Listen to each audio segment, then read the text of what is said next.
কেনেজনে পেলাব বুলি ক'লে আপোনালোকে নিজে ঘূৰি আছে গাঁওবোৰত, ক'তনো ইহঁতৰ বুথ কমিটি ক'ত আছে, ক'তনো গাঁৱত কমিটি আছে, কি প্ৰভাৱ পেলাব মই বুজি নাপাওঁ। এক প্ৰকাৰ চাবলৈ গ'লে তাৰ 2026 চনৰ ইলেকশ্যনৰ ছেমি ফাইনেলটো পঞ্চায়ততে হৈ গ'ল। এতিয়া 24টা গাঁও পঞ্চায়ত আছে, 24টা গাঁও পঞ্চায়তৰ প্ৰেচিডেণ্ট আমাৰ, জিলা পৰিষদ 4টা আছে, 4টাই আমাৰ, 240টা ৱাৰ্ড আছে, তাৰে 222টা ৱাৰ্ড আমাৰ দখলত আছে।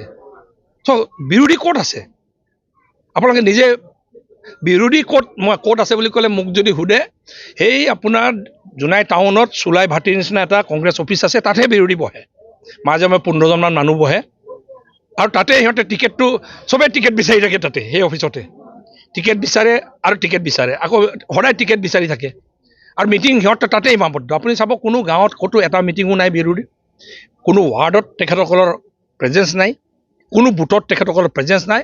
মই ভাবোঁ বিৰোধী আগত যদিও লোকসভা নিৰ্বাচনত আমি লক্ষ্য কৰিছিলোঁ কংগ্ৰেছজনৰ প্ৰাৰ্থী তেখেতে 41,000 ভোট পাইছিলে, এইবাৰ মই ভাবোঁ যে কংগ্ৰেছৰ যোনেই টিকেট নাপাওক নালাগে 25,000ৰ ওপৰত নাযায়।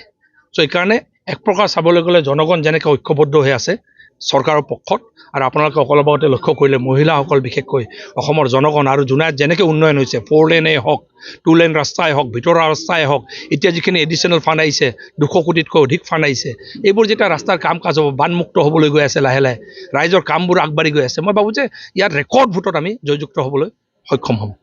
মোক যদি সোধে মইতো ক'ম জোনাই সমষ্টিৰ পৰাই মোক সুযোগটো দিব লাগে, কিন্তু বিজেপি পাৰ্টিটো এটা মহাসাগৰ, তো বিজেপি পাৰ্টিত মই ভাবোঁ যে ক'ত কাক দায়িত্ব দিব কোনো গেৰাণ্টি নাথাকে, আৰু বিজেপি পাৰ্টিয়ে যি দায়িত্ব দিয়ে কাইলৈ মোক নিদিবও পাৰে, তেতিয়াও মই দায়িত্ব পালন কৰিব লাগিব।